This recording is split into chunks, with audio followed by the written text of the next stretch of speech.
Hello छात्रों, मैं आज आप लोगों को क्लास 10th के सब्जेक्ट फिजिक्स के चैप्टर नंबर 1 प्रकाश के परावर्तन एवं अपवर्तन से कुछ इम्पोर्टेंट ऑब्जेक्टिव क्वेश्चन बताने जा रहा हूँ। अगर यह वीडियो आपको अच्छा लगे तो प्लीज़ लाइक एंड सब्सक्राइब कर दीजिएगा।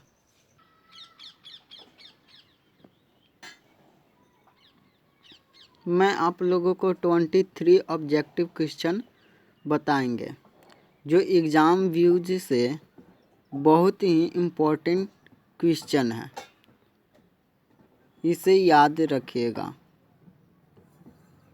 ठीक है, तो चलिए पहला क्वेश्चन क्या है। कह रहा है कि गोलीय दर्पण की फोकस दूरी उसकी वक्रता त्रिज्या की क्या होती है।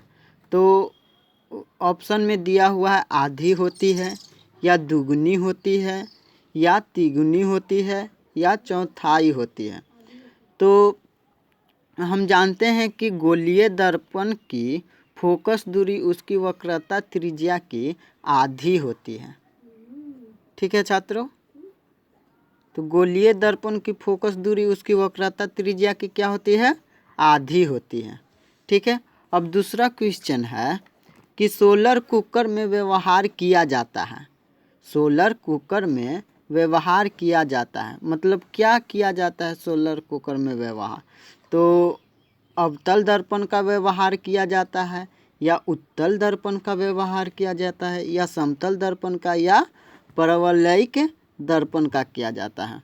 तो इसका आंसर होगा अवतल दर्पण का। अवतल दर्पण का प्रयोग से ही सोलर कुकर में अवतल दर्पण का ही व्यवहार किया जाता है। ठीक है, तीसरा क्वेश्चन है हजामत बनाने के लिए व्यवहार किया जाना चाहिए। अक्सर आप बाल उल कटवाने जाते होंगे तो देखते होंगे कि जो मिरर लगा हुआ रहता है बाल अक्सर आप बाल उल बनवाने जाते होंगे तो देखते होंगे वो मिरर जो रहता है वो अवतल दर्पण ही रहता है। ठीक है, तो इसका आंसर हो जाएगा, तीसरा क्वेश्चन का आंसर हो जाएगा हजामत बनाने के लिए व्यवहार किया जाता है अवतल दर्पण का। ठीक है, ठीक है, तो तीसरा क्वेश्चन का आंसर हो गया अवतल दर्पण का। उसी तरह चौथा क्वेश्चन मोटर चालक के सामने दर्पण साइड मिरर लगा होता है। आप देखते होंगे कि मोटरसाइकिल के जो सामने होता है वो साइड मिरर मतलब साइड देने के लिए जो मिरर लगा हुआ रहता है वह कौन सा दर्पण होता है। तो वह उत्तल दर्पण होता है, क्योंकि उत्तल दर्पण का प्रयोग क्यों किया जाता है साइड मिरर के लिए, क्योंकि उससे साइड देने के लिए आसानी होता है, ड्राइवर को साइड देने के लिए आसानी होता है, क्योंकि उसमें जो फिगर बनता है जो बहुत ही स्मॉल बनता है, जो ड्राइवर को साइड देने के लिए आसानी होता है। ठीक है, तो चौथा क्वेश्चन का आंसर हो गया उत्तल दर्पण। ठीक है, पांचवा क्वेश्चन है सर्च लाइट का परावर्तक सतह होता है। तो सर्च लाइट का परावर्तक सतह क्या होता है, उत्तल होता है या अवतल होता है या समतल होता है या उत्तल और अवतल होता है। तो इसका आंसर हो जाएगा क्या, अवतल होता है, अवतल होता है। ठीक है, छठा क्वेश्चन है अवतल दर्पण में प्रतिबिंब बड़ा और आभासी बनने के लिए वस्तु को निम्नलिखित में से स्थान पर रखा जाता है।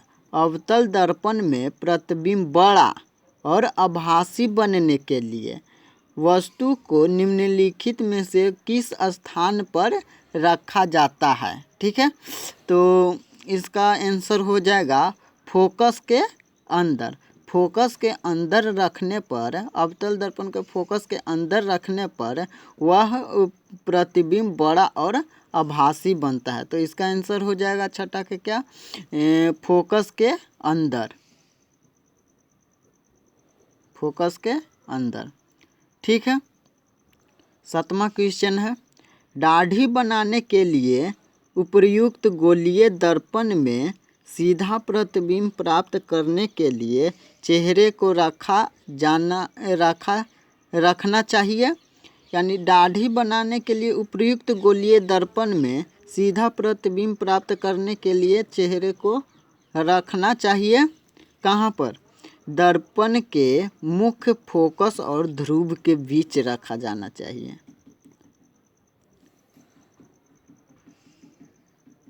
ठीक है। आठवां क्वेश्चन है, जिन वस्तुओं से स्वयं प्रकाश उत्सर्जित होते हैं उन्हें क्या कहते हैं। जिन वस्तुओं से स्वयं प्रकाश उत्सर्जित होता है उसे क्या कहते हैं, आत्मदीप्त वस्तु। ठीक है। तो आठवां क्वेश्चन का आंसर हो जाएगा आत्मदीप्त वस्तु। जिन वस्तुओं से स्वयं प्रकाश उत्सर्जित होते हैं उन्हें कहते हैं आत्मदीप्त वस्तु। नौवां क्वेश्चन है,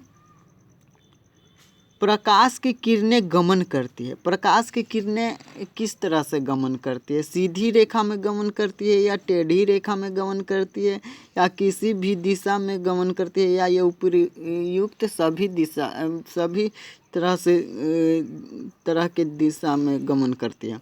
तो इसका आंसर हो जाएगा सीधी रेखा में गमन करती है। अक्सर आप देखते होंगे कि अगर किसी का छप्पर का मकान होगा तो उसमें से मतलब कहीं पे होल होगा, तो जब सन का लाइट जो जाता है जो सीधी रेखा में एकदम जाता होगा, आप अक्सर देखते होंगे।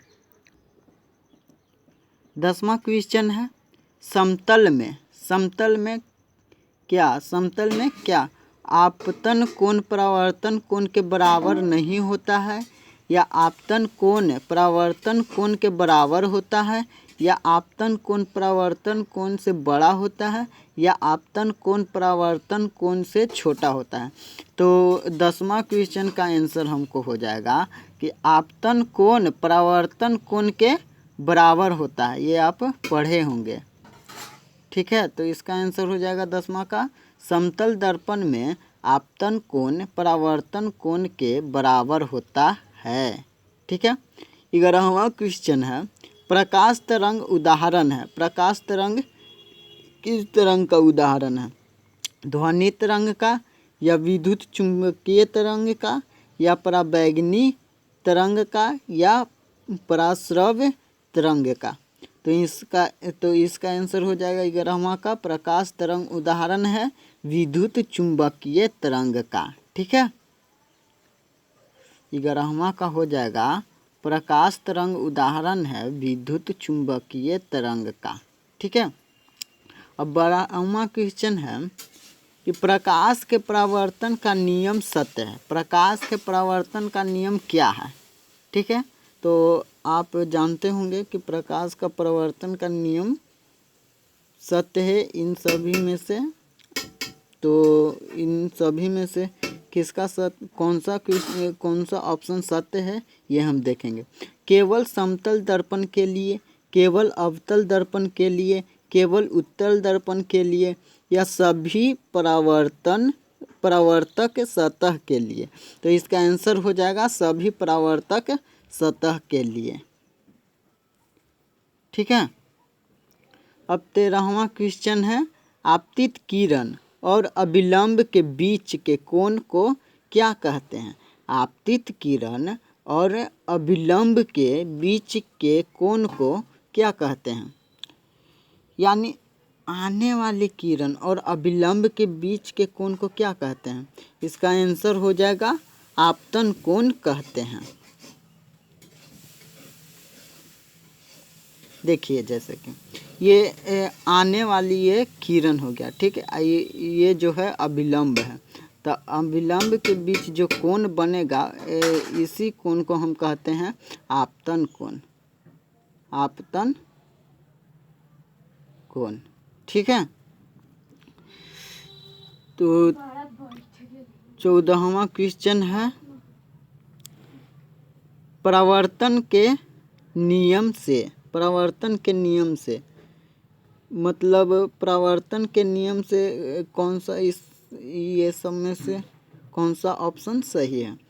तो परावर्तन के नियम से आपतन कोण बराबर परावर्तन कोण होता है, या परावर्तन कोण बराबर अपवर्तन कोण होता है, आपतन कोण बराबर विचलन कोण होता है, या परावर्तन कोण बराबर क्रांतिक कोण होता है। तो इसका आंसर हो जाएगा आपतन परावर्तन के नियम से हमें प्राप्त होता है आपतन कोण बराबर परावर्तन कोण होता है, ठीक है। जैसे हम फिगर से समझा देते हैं, ये अभिलंब हुआ, ठीक है। इधर से आने वाली आपतन किरण और इधर से जाने वाली परावर्तन किरण, तो ये जो कोण बना आपतन कोण और परावर्तन कोण, ये दोनों सेम ही होता है। तो इस नियम को लागू करता है आपतन कोण बराबर परावर्तन कोण का, ठीक है। 15वां क्वेश्चन है, निर्वात में प्रकाश की चाल होती है। तो निर्वात में प्रकाश की चाल होती है 3 ×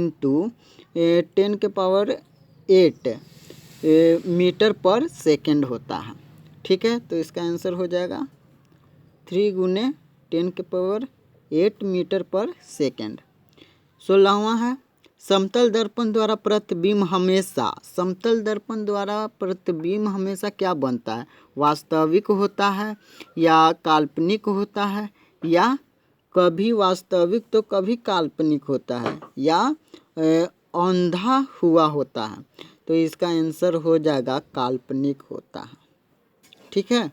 समतल दर्पण द्वारा प्रतिबिंब हमेशा ही काल्पनिक ही बनता है, ठीक है।